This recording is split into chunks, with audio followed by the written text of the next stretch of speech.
타투 때문에 온천에 들어갈 수 없다면 어떨까요? 아니면 당신의 친절한 팁이 누군가를 거리에서 쫓아오게 만들 수도 있겠죠?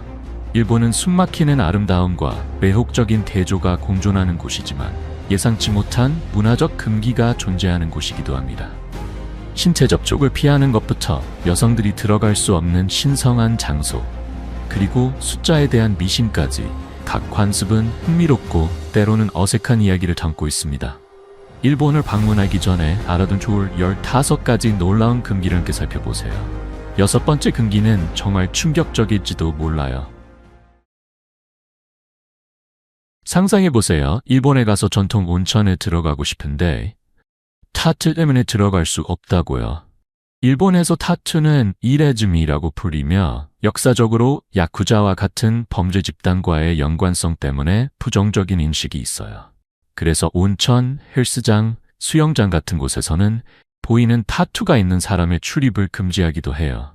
에도 시대, 즉 세기 초부터 중반까지의 260년 이상 동안 타투는 때때로 사람들을 낙인 찍는 용도로 사용되었고 그 유산은 오늘날까지도 사람들의 태도에 영향을 미치고 있어요. 하지만 상황은 변하고 있어요. 많은 젊은 일본인들은 이제 타투를 개인의 표현 방식으로 보고 점점 더 많은 장소들이 타투 친화적으로 변하고 있어요. 일부는 작은 타투를 가리기 위한 스티커 같은 옵션도 제공하죠. 타투가 있는 상태로 일본 여행을 계획하고 있다면 준비가 필수예요. 타투를 환영하는 장소나 국제 손님을 수용하는 곳을 조사해 보세요.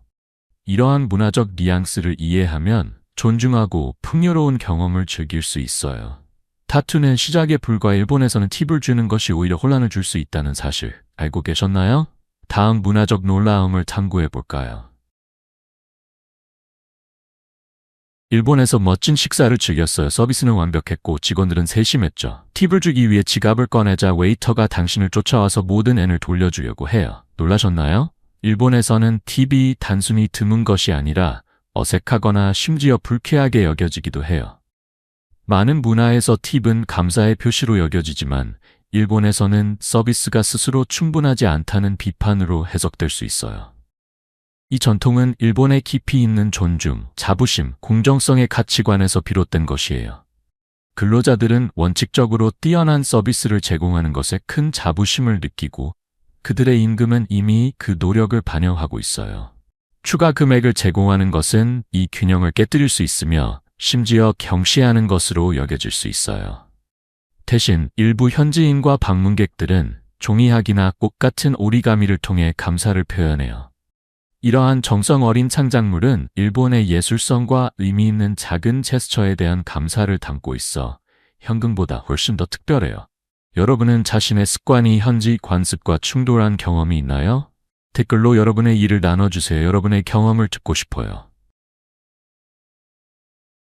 일본에서는 밥 위에 음식을 올리는 것이 무례하게 여겨질 수 있다는 사실 알고 계셨나요? 많은 일본인에게 밥은 단순한 반찬이 아니라 수세기 동안의 전통이 담긴 식사의 중심이에요. 무심코 다루는 것은 깊은 문화적 가치관으로 형성된 식사 경험의 섬세한 조화를 방해할 수 있어요. 일본에서 밥은 순수함, 생명, 균형을 상징해요. 수천 년 동안 신의 성스러운 선물로 존경받아 왔으며 영적 의식과 농업의 근본이 되었죠. 많은 다른 나라와 달리 일본 전통에선 밥을 가장 간단하고 순수한 형태로 즐기는 것으로 여겨져요.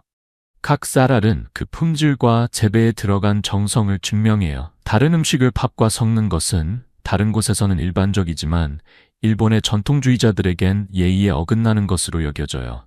이 관습은 팝의 깔끔하고 단순한 맛을 희석시키고 식사의 조화를 방해한다고 생각해요.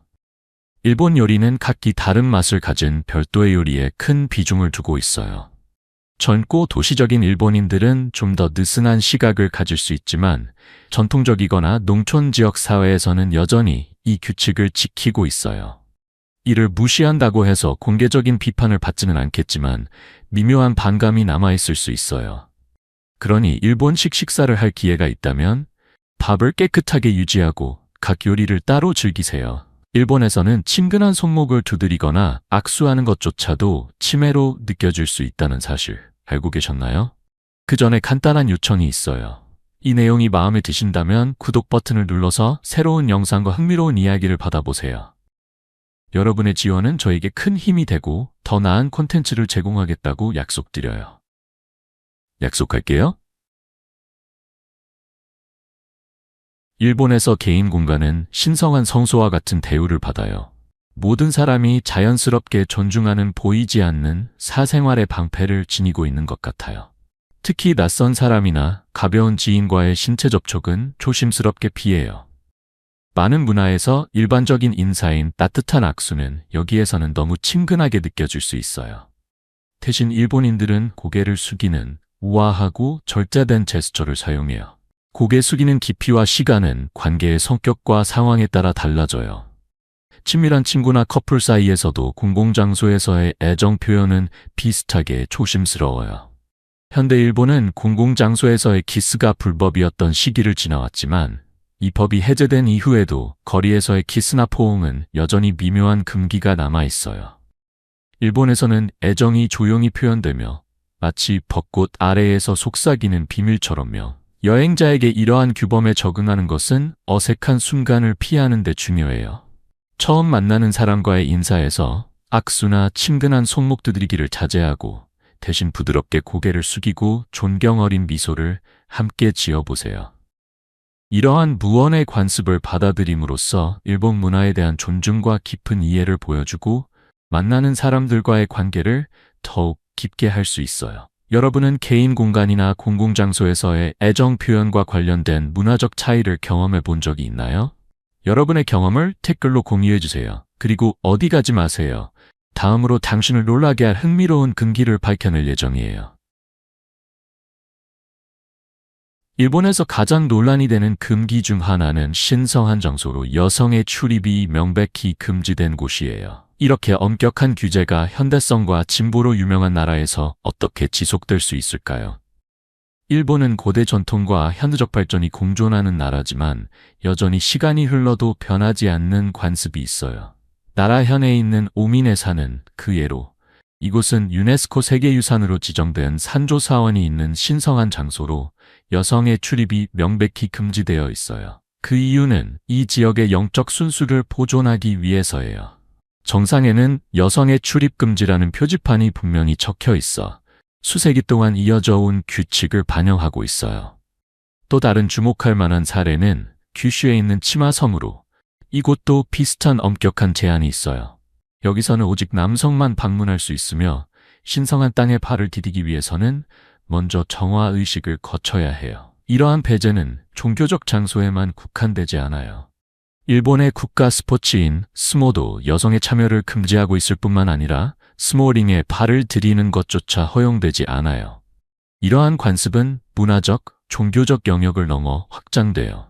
예를 들어 일본의 민법은 역사적으로 여성에게 제한을 두었고 이혼 후 재혼하기 위해서는 여성이 6달을 기다려야 한다는 구식 규정이 있었어요. 이러한 대기 기간은 대부분의 경우 100일로 단축되었지만 이러한 법들은 여전히 가부적 전통에 지속적인 영향을 보여줘요. 이러한 관습의 회복력에서 우리는 무엇을 배울 수 있을까요? 다음으로 일본에서 특정 숫자와 선물이 불운을 가져올 수 있다는 흥기를 탐구해 볼게요. 함께 알아보죠. 일본의 전통은 경험이 풍부한 여행자차도 놀라게 할 수 있어요. 특정 숫자와 선물이 불운을 가져오거나 심지어 불쾌감을 줄 수 있다는 사실 알고 계셨나요? 이러한 관습을 이해하면 의도치 않은 실수를 피하는 데 도움이 될 수 있어요. 일본에서는 숫자 4와 9이 불운으로 여겨져요. 이 숫자들은 각각 죽음과 고통을 의미하는 소리와 유사하기 때문이에요. 많은 건물에서는 4번째 층을 생략하며 49라는 방 번호는 드물어요. 마찬가지로 선물도 상징적인 의미를 가져요. 빛은 고통과 죽음과의 연관성 때문에 금기시되고 주방 도구는 인연을 끊는 것을 암시하며 유리와 같은 깨지기 쉬운 물건은 약한 관계를 상징해요. 국화와 차는 종종 장례식에서 사용되기 때문에 축하할 때는 부적절해요. 일본에서의 선물 주기는 존경과 배려를 반영해요. 음식이나 술과 같은 실용적인 아이템은 환영받지만 불운한 숫자와 상징은 피해야 해요. 포장은 중요하며 선물은 조심스럽게 포장하고 검정색이나 흰색과 같은 장례 색상은 피하세요. 이러한 뉘앙스를 아는 것은 일본 문화를 이해하고 어색한 순간을 피하는 데 도움이 돼요. 다음으로 앉는 자세와 같은 작은 제스처가 일본에서의 경험에 어떤 영향을 미칠 수 있는지 알아보겠습니다. 해외에서 선물 문제를 겪어본 적이 있나요? 댓글로 공유해주세요. 그리고 더 많은 통찰력을 위해 좋아요와 구독을 잊지 마세요. 상상해보세요. 일본에서 공식적인 회의에 참석하고 있는데 편안하게 다리를 꼬고 앉아있을 때 몇몇 사람들이 은근한 시선을 보내고 있어요. 다른 곳에서는 편안한 자세로 보일 수 있지만 여기에서는 전혀 다른 의미를 가질 수 있어요. 왜 그럴까요? 일본에서는 공식적인 자리에서 다리를 꼬고 앉는 것이 최악의 경우 무례하다고 여겨질 수 있어요. 많은 사람들이 이 자세를 자연스럽게 느끼겠지만 이는 의도치 않게 반항적이거나 진지함이 결여된 것으로 전달될 수 있어요. 역사적으로 다리를 꼬고 앉는 것은 빼춤부와 관련이 있었고 이 자세가 주목을 끌기 위해 채택되었다고 전해져요. 비록 이러한 믿음은 시간이 지나면서 사라졌지만 전통적인 환경에서는 여전히 그 영향력이 남아있어요. 그럼 대안은 무엇일까요? 세이자 자세, 즉 무릎을 꿇고 굳게 앉아 손을 허벅지에 놓는 자세는 일본의 공식적인 예절을 나타내요. 이 자세는 익숙하지 않은 사람에게는 어려울 수 있지만 존중, 규율, 그리고 현지 전통에 대한 이해를 보여줘요. 일본에서는 작은 제스처도 중요하며 다른 곳에서 자연스러운 것으로 여겨질 수 있는 것이 의도치 않은 결과를 초래할 수 있어요. 도쿄의 혼잡한 기차에서 나이가 많은 승객이 서 있는 것을 발견했어요. 본능적으로 자리를 양보하려고 일어섰지만 그 제스처는 주저함이나 정중한 거절로 이어져요. 도대체 무슨 일이 벌어진 걸까요? 일본에서 대중교통 예절은 평등과 개인의 독립성을 존중하는 데 뿌리를 두고 있어요. 자리를 양보하는 것이 친절한 행동처럼 보일 수 있지만 때때로 다르게 해석될 수 있어요. 누군가 도움을 필요로 한다는 암묵적인 가정이 오히려 후원하는 것처럼 보일 수 있어요. 비록 의도는 좋더라도요. 우선 좌석은 노인, 임산부, 어린이, 장애인을 위해 명확하게 표시되어 있어요. 이러한 좌석이 차지되고 있다면 다른 승객들은 좌석 배치를 방해하지 않기 위해 서 있는 경우가 많아요. 외국 방문객들은 이 관습이 놀랍다고 느끼는 경우가 많아요. 한 여행자는 혼잡한 기차에서 자신이 나이 많은 승객에게 자리를 양보할지 고민하다가 현지인들이 주저없이 자리에 앉아 있는 것을 목격했다고 해요. 또 다른 사람은 나이 많은 여성이 정중하게 제안을 거절하며 자신이 서 있는 것이 괜찮다는 듯 미소 지었다고 전했어요. 불편함을 주지 않으면서 자리를 양보하고 싶다면 미묘한 접근 방식이 있어요. 그냥 일어나서 기차에서 내릴 준비를 하는 것처럼 한 발 물러나는 거예요. 이렇게 하면 오해나 의도치 않은 경시 없이 제스처를 감사하게 받아들일 수 있어요. 다음으로 일본의 문화에서 흥미로운 측면인 모순적인 흡연 규제를 밝혀낼 예정이에요. 브레이크. 여러분, 일본에서는 일부 바에서는 실내 흡연이 가능하지만 특정 야외 지역에서는 금지된다는 사실을 알고 계셨나요? 모순처럼 들릴 수도 있지만 일본의 흡연 법규는 마치 그들의 다도처럼 복잡합니다. 이를 이해하면 혼란을 피할 수 있고 비싼 벌금을 피할 수 있습니다. 2018년부터 일본은 간접 흡연의 위험을 줄이기 위해 더 엄격한 금연 규정을 도입했습니다. 이제 학교, 병원, 정부기관과 같은 공공기관에서는 흡연이 금지되었습니다. 이를 위반할 경우 최대 80만 원의 벌금이 부과될 수 있으며 이러한 규정을 지키지 않는 업소는 최대 90만 원의 벌금을 받을 수 있습니다. 하지만 이러한 규정은 일관되게 적용되지 않습니다. 예를 들어 일부 야외 공공장소에선 흡연이 제한되지만 통풍 요건을 충족하는 특정 바, 레스토랑, 호텔에선 여전히 흡연이 허용됩니다. 이러한 불일치는 논란을 일으키고 있으며 더 엄격한 규정을 지지하는 사람들은 지정된 장소에서의 실내 흡연이 공공 건강 노력을 저해한다고 주장합니다. 이러한 불균형한 규정은 주민들과 방문객들 모두를 혼란스럽게 하며 어디에서 흡연이 실제로 허용되는지 파악하는 데 어려움을 겪게 만듭니다. 일본은 개인의 자유를 존중하고 사회적 전통을 보존하면서 공공 건강을 증진하는 섬세한 과제에 직면해 있습니다. 이러한 균형을 맞추는 것은 여전히 도전 과제가 되며 일본은 문화적 규범이나 일상생활을 변화시키지 않으면서 금연 공간을 만들지 않으면서 금연 구간을 외우고 있습니다. 일본에서 카로시는 과로로 인한 죽음을 의미하며 극단적인 직장 문화에서 비롯된 무서운 현실이에요. 이는 2000년대의 경제붐 또한 시작되었고 구직 불안정성이 근로자들을 힘든 근무 시간으로 몰아넣으면서 90년대에는 독성이 되었어요. 오늘날 매년 2000여 명의 사망자가 과로와 관련되어 있으며 많은 직원들이 한 달에 80시간 이상의 추가 근무를 하고 있어요.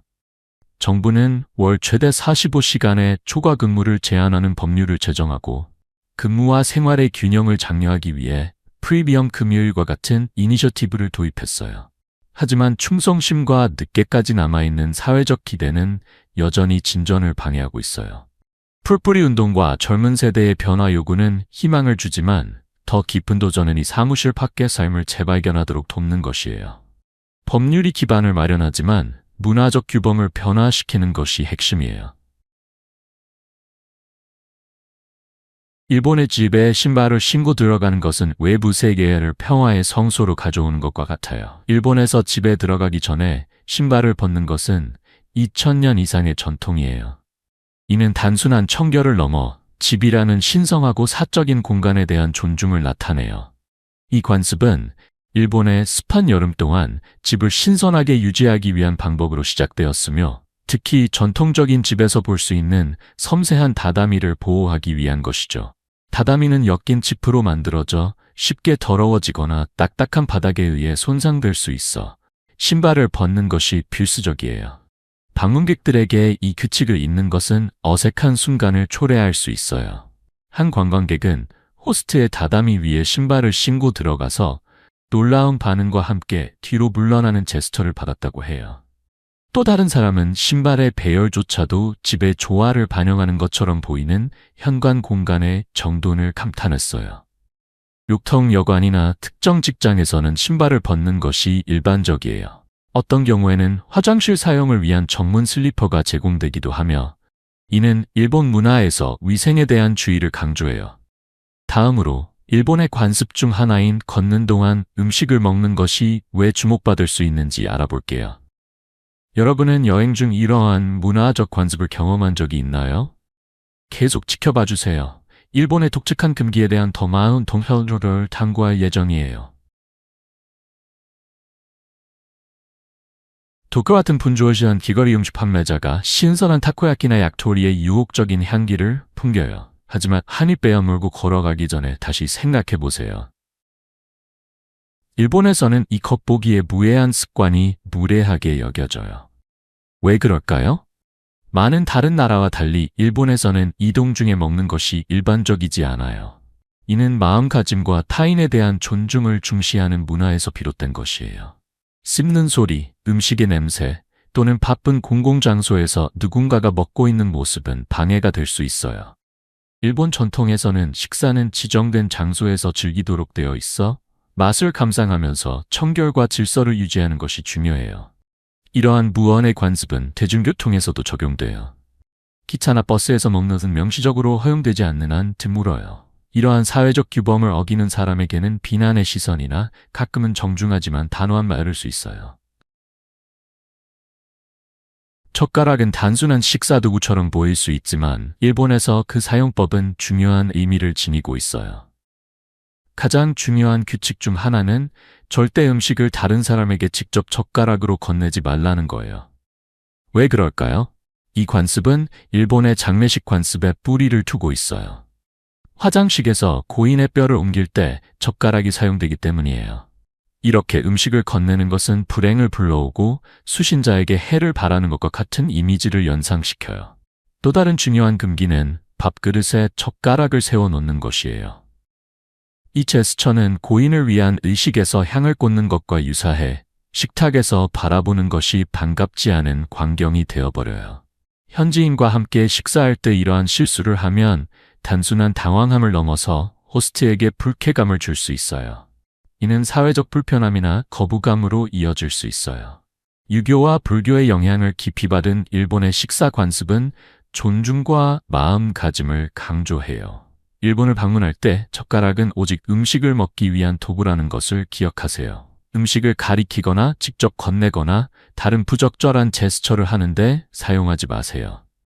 이러한 관습을 따르면 어색한 순간을 피할 수 있을 뿐만 아니라 일본의 풍부한 문화유산과 음식과 전통에 대한 존중을 깊이 있게 이해할 수 있어요. 마음을 다하고 경험을 즐기게 할 수 있어요. 인형을 버리는 것이 불행을 가져올 수 있다면 어떨까요? 일본에서는 이것이 단순한 민속이 아니라 깊이 뿌리 내린 문화적 믿음이에요. 인형은 일본 문화에서 독특한 위치를 차지하며 종종 소유자의 영혼의 일부를 담고 있다고 여겨져요. 이는 특히 유리눈이나 정교한 세부 사항이 있는 인형에 해당해요. 이러한 인형을 무심코 버리는 것은 무례하게 여겨지며 불행을 불러온다고 생각해요. 하나의 전설은 이러한 믿음의 무게를 보여줘요. 한 가족이 새 집으로 이사하면서 소중한 인형을 남겨두었어요. 곧 그들은 밤에 신비로운 발소리와 섬뜩한 웃음을 듣기 시작했어요. 며칠 후 그 인형은 비에 젖어 문 앞에 다시 나타났고 마치 스스로 돌아온 것처럼 보였어요. 이런 이유로 많은 일본인들은 인형을 제대로 작별하기 위해 전통적인 의식에 의존해요. 일본 전역에서는 인형을 정화하고 존경스럽게 태우거나 묻는 의식인 닌교 규요를 진행하는 사원이 있어요. 이러한 의식은 신토와 불교 전통에 뿌리를 두고 있으며 인형의 영혼을 기리고 소유자에게 해를 끼치지 않도록 해요. 외국 방문객들은 이 관습이 매혹적이라고 느끼는 경우가 많아요. 한 여행자는 일본 친구가 오래된 인형을 버리는 대신 신사에 가져가 정화 의식을 진행하기로 선택한 이야기를 공유했어요. 또 다른 사람은 이러한 의식이 존재한다는 사실에 놀라움을 느꼈고 평범한 물건에 대한 문화적 존경을 반영한다고 전했어요. 일본을 방문하고 인형을 구입할 계획이라면 그것을 쉽게 처분하기 어려울 수 있다는 점을 기억하세요. 밤에 휘파람을 불면 어떤 해가 있을까요? 일본에서는 이 겉보기에 무해한 행동이 놀랍고 오싹한 의미를 지니고 있어요. 대대로 일본 부모들은 아이들에게 밤에 휘파람을 불지 말라고 경고해요. 이는 단순히 취침 시간에 조용히 하라는 상기일 수 있지만 이 경고는 매혹적인 민속에 뿌리를 두고 있어요. 널리 퍼진 믿음 중 하나는 밤에 휘파람을 부는 것이 뱀을 불러온다는 것이에요. 그 소리는 뱀을 유인하는 플루트의 음악과 비슷하게 여겨지며 이 소리를 듣고 독사와 같은 뱀이 당신의 곁으로 다가올 수 있다고 믿어져요. 하지만 이러한 경고는 뱀에 그치지 않아요.